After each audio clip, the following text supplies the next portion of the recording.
Please be advised that the views and opinions of the host and guests do not reflect those of the station, the management, and its network. Sa barangay tayo, ikaw at ako.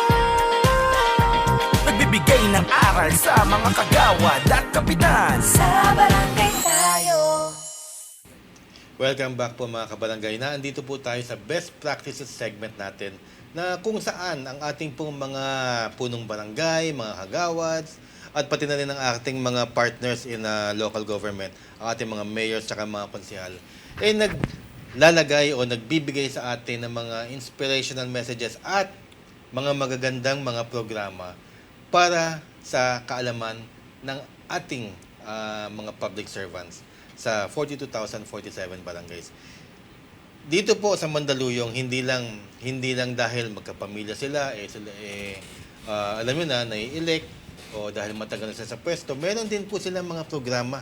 Kaya naman ho sila naandine dahil sa kanilang mga magagandang mga napakitang performance. At matatanungan natin sila ngayon kung ano ba ang kanilang mga agenda ngayong bagong termino na pag-upo nila. Unahin natin si Kuya. Kap Renz, ano ba ang programa mo ngayon sa inyong barangay? Ang programa ko po, mainly focus siya sa environmental. So, pinipilit po namin maglinis lagi. Yung mga obstruction po namin, nagki-clearing kami. Kasi yan din po yung marching order ng aming city mayor na si Chairman Ben. So, so far naman po, okay naman at nakikipag-operate po yung mga kabarangay namin. Secondly po, yung anti-drugs. Both barangays po, masyado pong strong yung campaign po namin against illegal drugs. So, meron din po kaming barangay community-based rehabilitation program. So, in a way naman po, matagal naman po namin siya pinapatupad kasi naging vice chairman din po ako ng committee on barangay anti-illegal drugs abuse. So, tinutuloy ko lang po ng mas aggressive kasi nga po gusto talaga namin hindi man ma-zero, talagang ma-eliminate po namin hangga't maaari yung illegal drugs sa community namin. So, other than that po, yung sports, siyempre po, typical yun. Hindi naman po kami masyadong focus sa sports kasi effective naman talaga yung programs namin pagdating sa kabataan. Yun po, sa cleanliness, sa mga kababaihan po namin sa barangay, binibigyan din po namin ng importansya. So, more or less po, kagaya ko, galing po ako sa council na before. So, kung ano man po yung mga naging programa namin before, tinutuloy ko lang po. Dahil effective naman po. Dahil kung hindi po naging effective yun, hindi rin po ako ma-elect bilang barangay chairman. So, ang priority ng administration ng Pleasant Hills, bukod sa environment, maging drug-cleared. Yes po. Peace and order, security. Yun ang nakikita ko na campaign talaga ni Kap Renz. Kasi unang-una, very aggressive siya pagdating sa pagsabi ng anti-illegal drugs, in which hindi lahat ng mga nauupo sa barangay is talagang pinagtutuunan to ng pansin. And seeing him and saying that words, talagang nakikita ko sa kanya na yung gusto niya i-implement, Kags Butch, yung kampanya laban sa droga.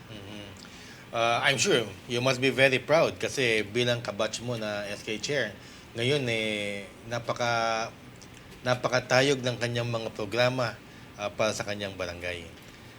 Kap Froy, ano-anong inyong mga pet project sa Barangay Mauway? Ayun po, ako po, itutuloy ko lang po yung mga naging proyekto ng father ko, na which is, isa dun yung Bright Minds, which is Bright Minds, Excellent Mauwayans. Dun po sa project na yun, nagbibigay po kami ng cash incentives sa mga summa cum laude, board passers, yung mga honor students po. Which is umaabot po yun ng pinakamataas na 25,000. Tsaka po nagbibigay din po kami ng cash incentives sa mga senior citizen, PWDs na umaabot po ng 90 tsaka 100 po. 100,000 sa 190,000 sa 90 years old. So, hindi lang pang estudyante ang kanyang prioridad, pati na rin sa mga senior citizens kahit na it's just 18. Pagpatawad mo yung just age lang yon, pero age doesn't matter when it comes to public service. yun nga, pati rin ang kanyang mga senior citizens, inaalagaan ni Cap Roy.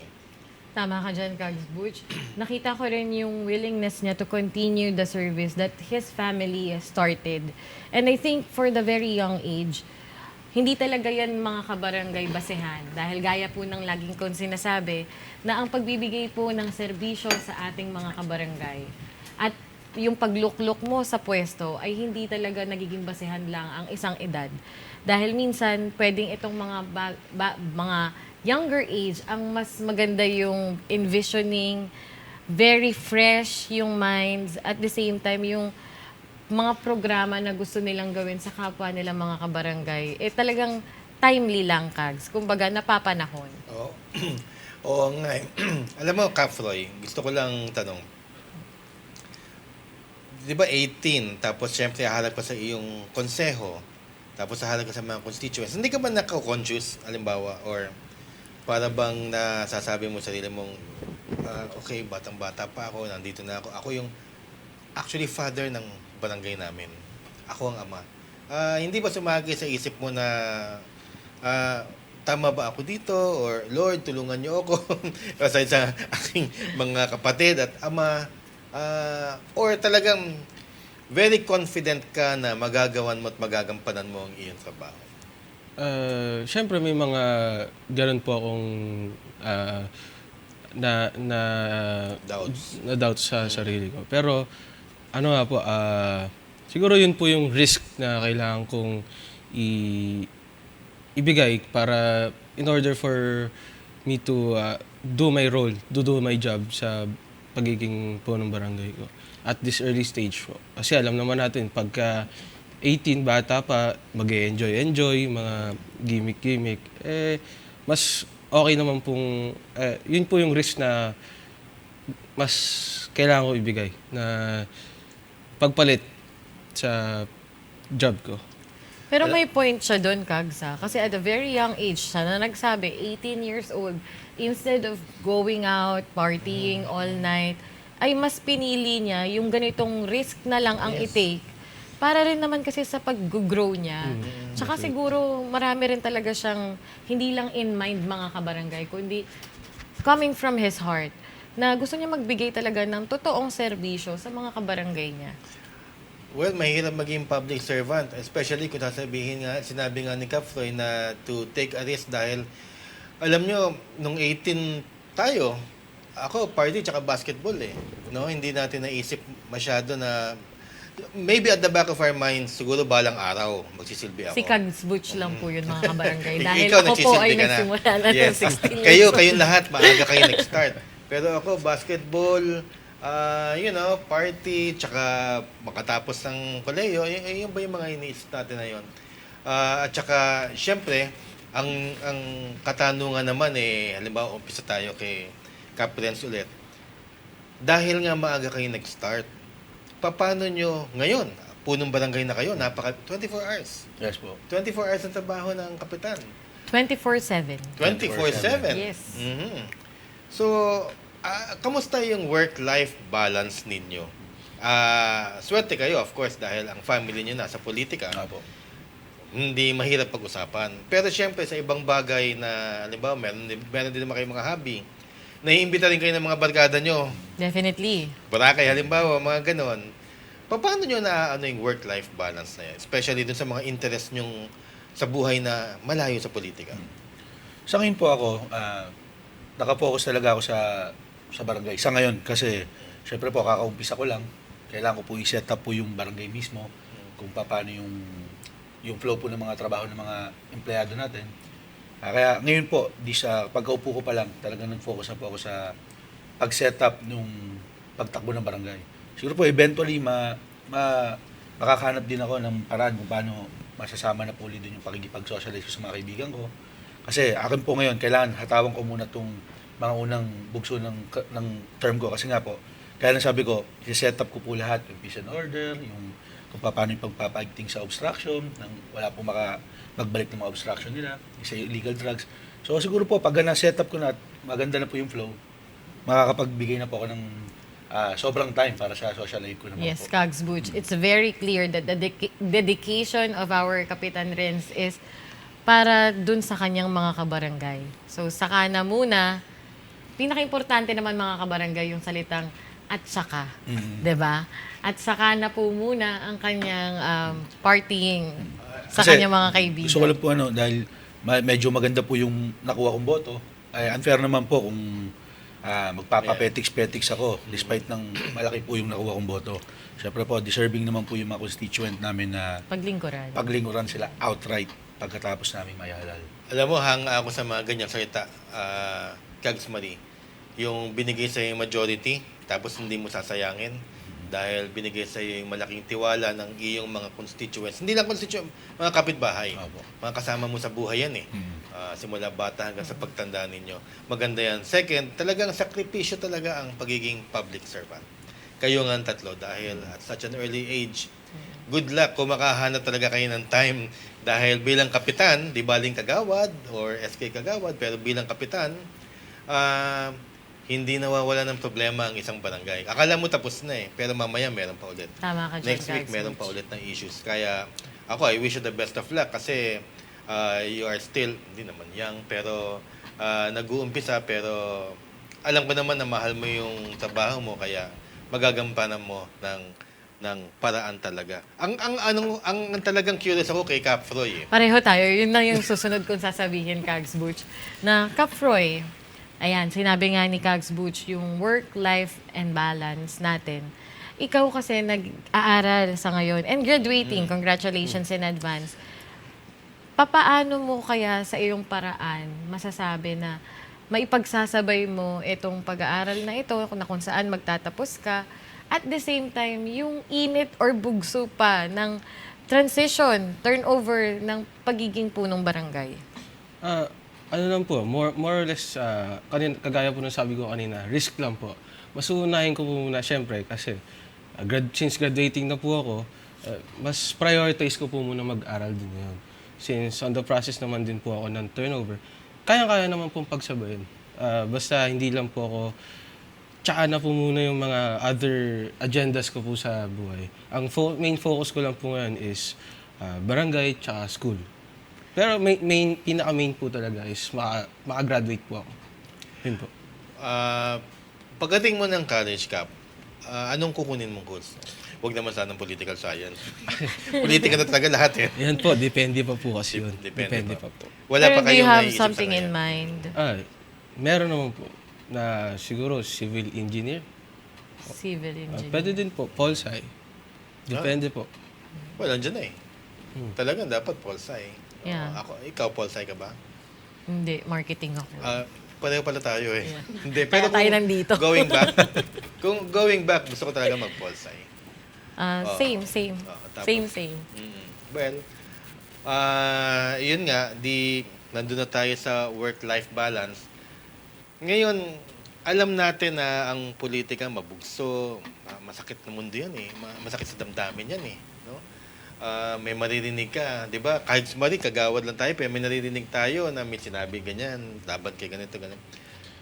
Bilang kuya, and I'm sure pagdadaanan ni Cap Froy, ang mga intriga, ang mga masakit na salita, fake news, ano ang mabibigay mong moral help o tulong o kaya advice sa iyong younger brother dahil mas matagal ka sa politika sa kanya? Advice ko lang sa kanya, lagi ko naman sinasabi to pag kami lang, sa lahat ng kapatid namin na nasa politics. Kasi syempre po ang politics, maraming user dyan. Di ba po? Hindi lang yung tao namin sa ground, yung mismong mga politiko rin po mismo, marami po talagang user. Kaya kami po, nag-focus kami sa family namin at the same time sa barangay lang namin. So, lagi ko po pinapayo sa kanila, ang payo din ng father namin sa amin na mag-focus lang kami doon sa pinagsisilbihan namin at huwag kami mangialam sa ibang issues ng higher politics sa amin. At the same time, kailangan po talaga lagi may strong political will. Kasi doon na rin kami nakilala ng tao, yung sa father ko, sa uncle ko. So, kailangan, pag may strong political will ka, you must lead by example. Yun po ang laging pinapayo sa kanila. At pinapayo rin sa amin ng father namin. Anong masasabi mo doon, Cap Froy? Yung sinabi ng kuya mo. Yun nga po. Yun lang naman po ang laging pinapangaral sa amin ng father ko. Lalo na yung wag masyadong mag-focus masyado na Sa politika. sa politika po. Oo nga. Kasi sabi nga ng kuya mo do not engage in higher politics. Sayaan mo sila doon. Para makapag-focus ka dun sa nasasakupan mo. Kasi sila naman po yung nag-elect sa'yo. Narapat lang po na sila pagtuunan mo ng pansin talaga. Nagigets kita huwag ka na muna mamulitika, di ba? Yes Parang, po. Nandito na tayo, magsilbi na lang muna tayo. Tsaka sa edad po niya, dapat po makapag-focus muna siya dun sa nasasakupan niya. At the same time, para hindi po siya malito. Di ba po? Kasi pagka nakialam na po siya doon sa higher politics, baka mapaibayaan niya na po yung mga nasasakupan namin. Correct. Yun At baka talaga. makompromise na rin po yung mga decision making niya. Napakaganda ng sinabi ni Caprins, no? Very straightforward. At the same time, meaningful yun mga kabarangay. Kasi kahit sila on their case and scenario, nakaka-experience din talaga sila na kasi sinasabi natin sa barangay, ang pinakamataas ay ang punong barangay. Pero ang katunayan niyan, talagang may higher politics. Meron. Meron talaga. Yung galaw mo, minsan galaw politika. Mapapansin mo yan sa ibang mga kagawad tsaka po ng barangay. Yung galaw nila laging mapolitika. Pero kung sabi nga ni Cap Roy at tsaka ni Cap Renz, kung hindi ka mag-engage sa higher politics, makaka-concentrate ka talaga sa dapat mo gawin. Ang problema kasi pag namumulitika ka, minsan may desisyon ka na dapat tama na sa barangay mo pero hindi mo magawa Opo. Tama. Kasi iniisip mo yung nasa taas di ba?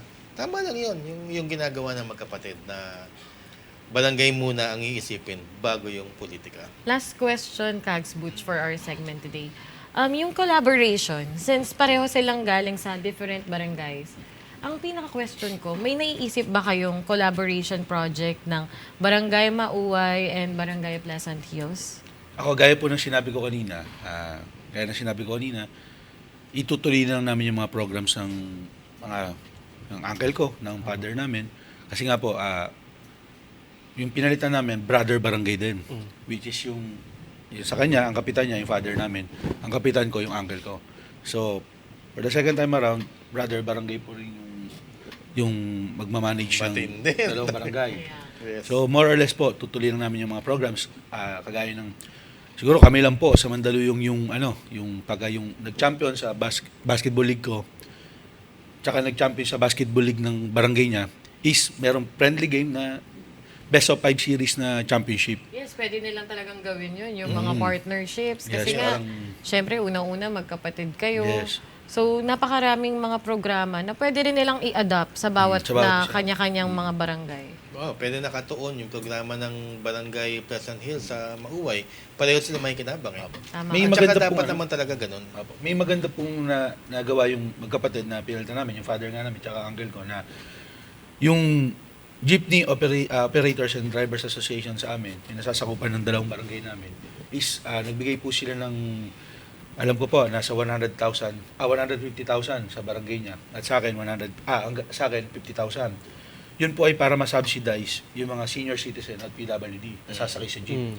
So it means po, pag sasakay po yung PWD tsaka senior citizen po ng aming barangay, papakita lang po nila yung barangay ID nila, libre na po sila. Libre. Wala na po silang babayaran. At ito po matagal na po itong nagagawa. Nagkataon lang po, nagkaroon ng pandemic.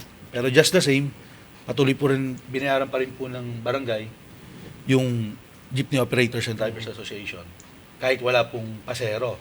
So ngayon po, itutuloy lang din po namin yun na masubsidize po yung mga senior tsaka PWD. Both barangays po yun. Napakagandang programa ho yan, mga kabarangay, dahil nag-subsidize sila ng budget, naglaan sila ng budget from the ERA, or ang tawag daw nila ngayon, NTA.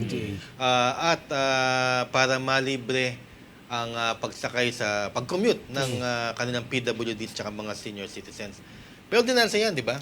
Barangay ordinance po Barangay siya. ordinance. Barangay ordinance po siya. So, i-add ko lang din po yung mga, kagaya po sa barangay nila, sa barangay ko rin po, pagka may senior citizen po, ordinance din po ito na libre po yung libre nila magagamit yung service vehicle ng barangay. Baba, yung ambulansya, yung patrol, yung L300, kung magpapacheck up po sila, pupunta po sila ng City Hall, libre po yun, barangay ordinance po yun. Door to door po yung servisyo na yun, hatid sundo. Okay.